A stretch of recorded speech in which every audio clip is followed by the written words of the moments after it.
దోషములుంటే వదిలిపెట్టండి, దిద్దుకోవడానికి నీ వంతు పోరాటం నువ్వు చెయ్యి. ఓకే. నంబర్ 2, నువ్వు వదిలేశావు, దేవుని ముందు క్షమాపణ అడిగావు, దేవుడు కనికరించాడు, దాన్ని హృదయంలో స్థిరపరచుకో.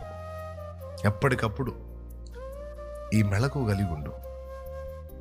కానీ మళ్ళా వాటిని గుర్తు చేసుకుని ఇక దేవుణ్ణి ఆప్యాయంగా హత్తుకోవటానికి వెనకడుగు వేసావంటే మాత్రం ఇందాక నేను చెప్పిన అన్నీ పొందుతావు. నువ్వు తృప్తిగా ప్రార్థన చేయలేవు, మనసారా దేవుని సన్నతించలేవు, విశ్వాసంలో స్థిరంగా ఉండలేవు.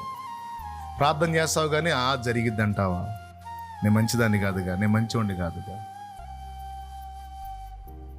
విజ్ఞాపన చేస్తావు కానీ విశ్వాసం ఉంచలేవు, ఆరాధిస్తావు కానీ ఆత్మలో ఆనందించలేవు, విశ్రాంతిని గురించి వింటావు కానీ విశ్రాంతిని నువ్వు అనుభవించలేవు. ధైర్యంగా ఉండాలి అనే మాటలు వింటావు కానీ నువ్వు పిరిగితనంతో భయం గుప్పెట్లో బతుకుతావు. అలా మనల్ని మెంటల్ టార్చర్ చేయటమే వాడి కుట్ర. దాన్ని విరగొట్టడమే దేవుని పరిశుద్ధాత్మ కార్యం. దేవునికి స్తోత్రం కలుగును గాక.